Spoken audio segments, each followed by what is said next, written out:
sama gars yi nag nice yéen a ngi cool maa ngi bëgg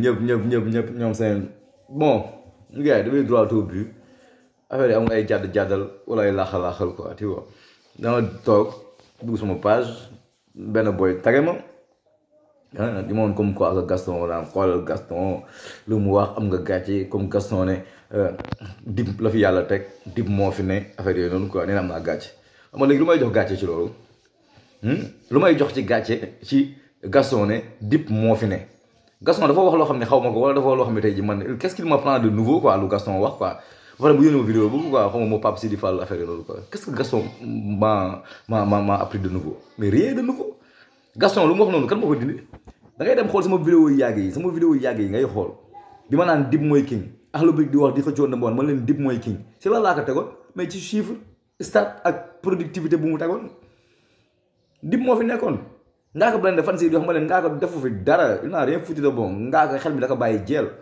loolu laa wax dindiwuma ko samay vidéo ngi fi du ma sax supprimer ay vidéo ay wax dara pare di ko supprimer parce que li may wax dama koy gëm man li may wax dama koy sentir maanaam ngaa ko xoolal xel mi da ko bàyyi jeel dafa fi dara lu muy rab nii baaxul loolu laa xoon ngaa ko fan si ngaa ko blende gars yi di mer dib ma ne moo fi ne Akhlou Brick di wax ma leen dib mooy number one parce que dib moo doon teg moo doon écraser marché bi génn ay dib 15 génn ay Youssou Ndour ay disque d'or génn ay lu bandi di nirool génn album teel ka indoon de marché boobu dib moo fi ne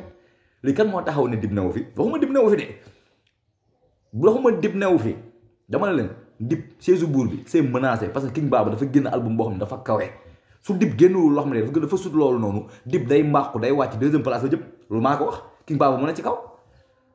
ci kaw championnat bi jëlagul défaite 15 matchs 15 victoire dib am 14 matchs benn nul bu jëlee défaite saa rek fii bàyyi da koy rawee 6 points loolu maa ko wax mais bu leen fi ñëw di jëf affaire seytaane ñëw di sonal nit ñi naan non war nga am gàcce parce que Gaston ne Gaston il n'a pas assumé ses propos soit il n'a pas assumé ses propos soit Pape Sidi Fall moo ko rus a posé ne question yi Gaston lu mu def yëpp ay pig la mais xam nga lu may problème bi dañuy pig bu ñu pigee dib wala ñu pig ngaaka bu ñu ragalee ne représentant yi booy am ay ñu leen xalaatee ñu daw ñëw jël wax ji defaraat ko nit boo waxee dara da ngay nekk góor soo waxee dara da nga koy assumer il faut assumer ses propos mais Gaston mënul taxaw ñëw ne mosul leen rab ba halluciné ban king daya fi ne ña lay waxal fi ña nga fay ñëw di king bu dul dib ak ngaaka mais yow da ngay ñëw ne rabu leen nit ñi halluciné bu dul king daya fi ne moom genre nit ñi mënu leen comprendre quoi Gaston c'est quelqu'un que je respecte beaucoup quoi parce que am na lu mu def ci rab Galsen Saint-Ville grand bu am ay kii la def na marqué na empreinte am quoi mais soo waxee da nga koy assumer Gaston dafa ñëw classe boy yi nee na lu ñu king bu ñu mosuñu rab kenn halluciné mu taxawaat ne dib moo fi ne loolu la yàlla dogal loolu tu nous apprends rien de nouveau dib moo fi ne loolu kenn loolu tu nous apprends rien de nouveau peut-être li nga def 10 ans en France moo tax nga fàtte loolu mais ñu xam nañ ne dib moo fi ne tu vois mais sa chaise elle est menacée Ngaaka dafa ñëw bouleverser sa hiérarchie bi loolu ku ko waxul rek dinaa féq nga ku ko waxul bëggoo dëgg Ngaaka yëpp la yëngal tiital leen fan si dib yi nelawatuñu doo leen admettre loolu yéen doo leen ko admettre bi fi dib nekk king dama ne dib moo nekk king défendre ko contre bec et ongle ne moo fi ne mais su ko Ngaaka joobee nag ba jël séjour trône bi menacé ko dañ naan da ko menacé dib dafa am pression fu mu ne nii fan si am pression su génnewul fu mu ne nii lu dóob day am problème day wàcc donc il a intérêt mu génn lu dóob kenn waxul dib new fi kenn waxul dib mënu rab kenn waxul dib du king mais siège bi il est menacé parce que moo ko téye mais dib moo ne woon toog ci siège buur bi ba samay rein di metti parce que gisul ku ko détrôné waaye léegi ñu gis ku ñëw léegi yëngal siège buur bi nga ne duñ ko wax mais dañ koy wax dib sax loolu da ko war a neex c'est à lui mu ñëw léegi montré ne man ma marqué empreinte marqué territoire nit damay toog ba samay rein dagg mais du ma ko joxe loolu la ñuy wut ci game bi mais ba leen di seytaane bu nit waxee ngeen jël ko bëgg ko yóbbu ko feneen naan ay Ngaaka nga faral dib nga faral faralu ñu kenn mais ku fi def baax dañ koy wax man du ma def comme ni Gaston def classe ba pare ñëw wax ay kii ba pare classe booy yëpp Pape Sidi Fall invité la naan ay booy yi waxuñu lii parce que booy ni yow Gaston dama naan est-ce que yow xanaa bi nga demee France sa xel mi da nga ko bàyyi foofu yow Gaston wala daawoo déglu rap Galsen yow déglu nga ay c'est possible bu Akhlou Brick déglu nga ndimbal bu Gaston Sipi déglu nga loolu classe yi hip hop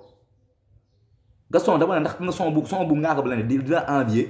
si sa son yi nga bind bu mu def ak kii bi bu mu def ak Sipi mooy wala xamul son mooy bu naan maam li la ñu tere woon sunu maam ba mu ñu def ñu tere woon ñi ngi ñaan lii ba kañ son boobu classique hip hop la ba ba ñuy dee day xew Gaston Ngaaka Blindé il a tout fait waxuma dara mu ñëwaat indi Axi Kaso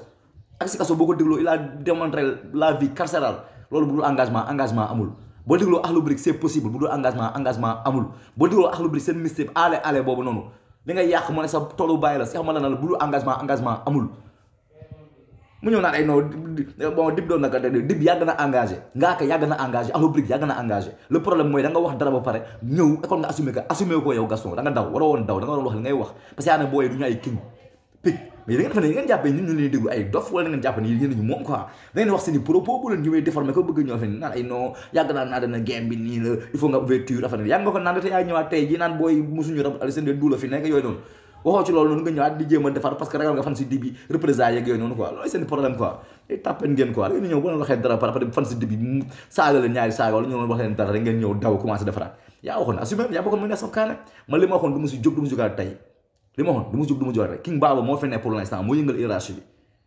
loolu maa ko wax dama koy waxaat supprimer mon vidéo dellu ma fii jëm a rafetal li jëm a kii nii li ma sentir laa wax te loolu laa wax ku ko bëggul nga dem feneen xool feneen lu ñuy waxee fu ñuy xalamalay sa rappeur man xalamalu ma benn rappeur riitilu ma benn rappeur li ma sentir laay wax bi fi Dip nekkee ne moo fi ne te bul seytaane di changer samay propos nag waxuma la ne Dip newu fi dama la Dip moo fi ne mooy king moo jël Ligue des champions 3 années yi passé yëpp mais fu ne ni Ngaaka da ko yëngal il a intérêt buy génnaat mu génn lu dóob sinon day risque perdre première place bi lii laa wax bàyyi yéen loolu ngeen wax ne fi di sonal nit ñi naan di seytaane naan lii para tego Gaston naan Gaston nee na ma Dip ma leen waaye Gaston yi gën a xam rab gaal seen Gaston dama gën a xam rab gaal seen fu mu ne nii Gaston sàqi daw dem Europe toog bàyyi fa xelam moom it dem Europe toog disconnecté xamul li xew ci rab bi fii nii chaque jour problème bépp classe mille cas la wax seen affaire yooyu la ñuy réglé booy ñëw fi di ko xasal di ko tegal booy gën a dóor booy di dóor ay son yu neex Akhlou Brick ils sont tellement engagés c'est la comment dirais-je oh je perds les mots là comment dirais-je sax nu ma koy wax sax non damay lose my word quoi parce que y a tellement d'hypocrite dans ce game et parfois ils nous prennent pour des demeurés quoi des imbéciles quoi ngeen baal ma si terme bi quoi da ngay génn sa album wax ci say clash boo ñëwee taxaw doo assumer mosoo rap ñu halluciné ban king dayee fi ne joué Mobutu Kendrick Sarr ne booy ay cover lañ Pape Sidi Fall invité la ngay jéem a rafetal parce que yaa ngi jéem a xool ne qu'est-ce qu'il nous apprend de nouveau bu Gaston ne Dip moo fi ne qu'est-ce qu'il nous apprend de nouveau jàngaloo ñu dara lu bees boo ne booy ils ont été trop engagés mais booy ils ne peuvent pas faire comme ni Rapadio doon def jël album 15 titres lépp nga ñëw naan nguur gi folu c'est révolu c'est dépassé entertainment la ñuy wax business entertainment waaw mën nga ñëw di wax ay affaire album Akhlou Brick gi boo demee ci côté dëkk bi boo dee son bu mel ni dëkk bi loolu bu engagement amul Gaston même dëgg bi la mais ni ñu koy defee moo bokkul waaw gars yi tubéy lañ sol mais ñi ballarge loon booy ñëw pain tubéy bi loolu rek la mais tubéy la pour ne ba taat la ñu bàyyi lañuy def naan booy engagé booy ils ont été toujours engagés mais nag dañu am jeune féminine am ay booy ñuy jël am son yu ñuy def ay arbonel am lépp maanaam il faut un tout pour faire un monde mais comme li ñu doon def ay genre BMG 15 morceaux 15 yëpp dénoncé loolu c'est révolu kenn defatu ko ku koy def sa dootuñu la déglu ay fukkeen kuk ku ko bëgg nga dem si fukkeen kuk nga déglu loolu noonu rab bu dëgër boobu noonu waaw mais fii booy rab mu ngóonu ngaana bi la ñuy def waaw ñaari sexe yëpp la ñuy def ñëpp ci gis seen bopp voilà Akhlou Brick da leen gën a engagé booy def ay textes yu dëkk dama déglu benn dëkk dama déglu kii ndimbal mook si fi dama déglu Dip ndundin wala nga déglu kii ma naan ndundin Dip son yëpp ça a été tout am yëpp album yëpp am nañ engagement boo demee ci bët engagement la mais pour nga xam ne engagement la il faut nga am dégg-dégg pour xam ne engagement la il ne vient pas faire naan yo fii ka ta nguur gi saa seen caab comme ni kër gi def dafa ñu loolu mais day ñëw da ngay indi ay phrases philosophiques wala nga xool émission Malathion bi ma naan lay Dip un rappeur philosophique jël 10 son si 10 li su Dip di ko toj dama déglu loolu Baye Fall da ngeen ñëw di sonal nii bu nit waxee dara ngeen bëgg a ñëw nekk ay seytaane nag bëgg a créer benn animosité naan ay Malathion dafa bañ ba bay déglu déw la ma oowal ku la neex ci àdduna bi mu ñëw maa xam ñu jàkkaarloo si texte Dip bi ñu wax ci Dip oowal fan si Dip bi gën a ngand waaye ngeen di sonal nañu xamu leen dara di sonal nañu Gaston del assumé xam nga Pape Sidi Fall ma la posé wul question nu mu baaxee xamu nañu da leen assumé man maa ko wax waxuma Dip du king mais sa chaise elle est menacée te ku xam dëgg xam ni sa chaise elle est menacée loolu mooy naafeq kon naafeq bu ngandalaa seetaan rajim waaye yow man si dëpp yëpp a tiit fu mu ne nii parce que Ngaaka dafa yëngal King Baba challenge yëpp a neex ay final ay incorrect album bu dóob mais caaxaan wàcceew ko bu ñu ko waxee ngeen da ngeen di dee mais vous allez tous mourir man leen jàmm waaye ma koy doo leen cloche bi sama kanam nga ñaaw gi génn man j'aime pas les hypocrites quoi j'aime pas les gens sont tey ñuy wax li tey suba ñu waxaat la quoi tu vois waaye ñu naan ay yaa na woon Dip ñu boycotté album franc-maçon bi affaire loolu naa ci waxaat li ma waxoon laay waxaat te naa ko développé mais du ma du tey loolu tax maa jóg loolu ma sama gars maa doon tëgg vidéo bi sax